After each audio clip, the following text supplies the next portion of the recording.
Welcome to my new blog. તો આજે હું તમને પાપડીની રેસીપી આપવાની છું.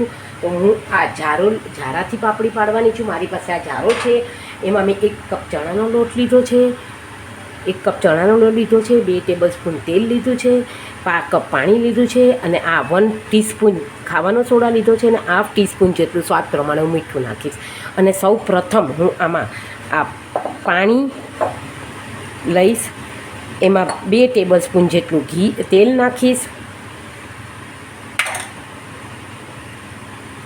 અને એને એકદમ જ વ્હાઈટ થશે ત્યાં સુધી હું ફીણી લઈશ. અને હું આમાં સ્વાદ પ્રમાણે એટલે મેં ½ ટીસ્પૂન જેટલું મીઠું નાખ્યું છે, અને મેં 1/4 ટીસ્પૂન જેટલો ખાવાનો સોડા નાખ્યો છે. હવે આને એકદમ જ વ્હાઈટ થશે ત્યાં સુધી હું એને ફીણી લઈશ.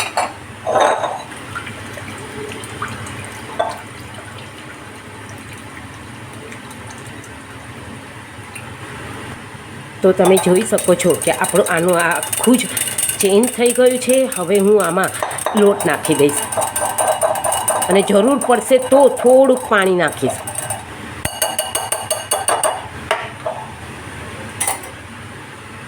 તો તમે જોઈ શકો છો કે આપણો આ લોટનો આખો કલર ચેન્જ કરી નાખવાનો છે.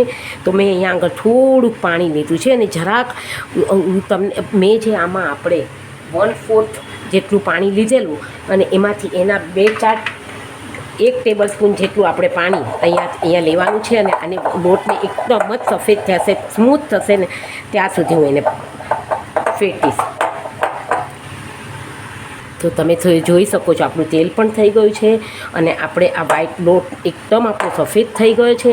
અને હવે હું આ ઝારાને તેલથી ગ્રીસ કરી લઈશ, અને પછી એમાં પાપડી ગાંઠિયા પાડીશ. જોઈ શકો છો મેં આ ઝારાને આની પર મૂકી દીધો છે. હવે હું આને લોટ લઈ લઈશ, અને પછી આને આ ડાયરેક્શનમાં પાપડી ગાંઠિયા પાડીશ. આપણા પાપડી ગાંઠિયા એકદમ સરસ તળાઈ જવા આવ્યા છે. હવે હું એને એક ડીશમાં કાઢી લઈશ, અને ફરીથી બીજો ગાંઠ નાખીશ.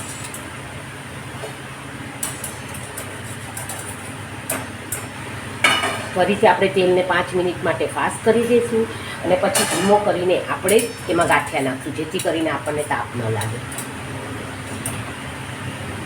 તમે જોઈ શકો છો કે આપણો આ બીજો ગાંઠ પણ તૈયાર ને રેડી થઈ ગયો છે. હવે આપણે 2 મિનિટ માટે ગેસ ફાસ્ટ કરી દઈશું, અને પછી જ્યારે પાડશું આપણે ત્યારે ગેસને ધીમો કરી દઈશું, ધીમી આંચ કરી દઈશું. તો એકદમ ફાઇન તળાઈ ગયા છે આપણા.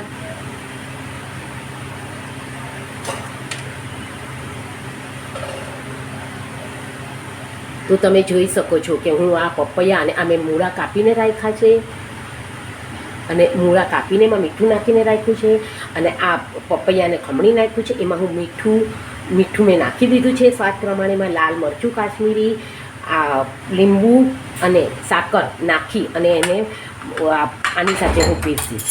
તો હું આમાં 1 ટેબલ સ્પૂન જેટલી મેં સાકર લઈ લીધી છે, એમાં હું આ લીંબુ નાખી દઉં છું. અને મેં જે આ 1 ટીસ્પૂન જેટલું મરચું તૈયાર કર્યું છે એ મેં નાખી દીધું છે. અને આ કાચો જ મેં સંભારો કરી નાખ્યો છે.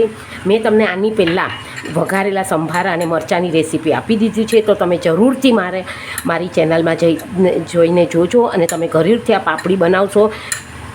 તમારી પાસે આ ઝારો ન હોય તો આપણી પાસે જે સંચો હોય એમાં પણ ઝારી આવે છે, એના તોડે બનાવી શકો છો. આમ આપણે તમે જોઈ શકો છો કે આપણું આ પાપડી તૈયાર થઈ ગઈ છે. બહુ જ સરસ થઈ છે, એકદમ ક્રન્ચી થઈ છે.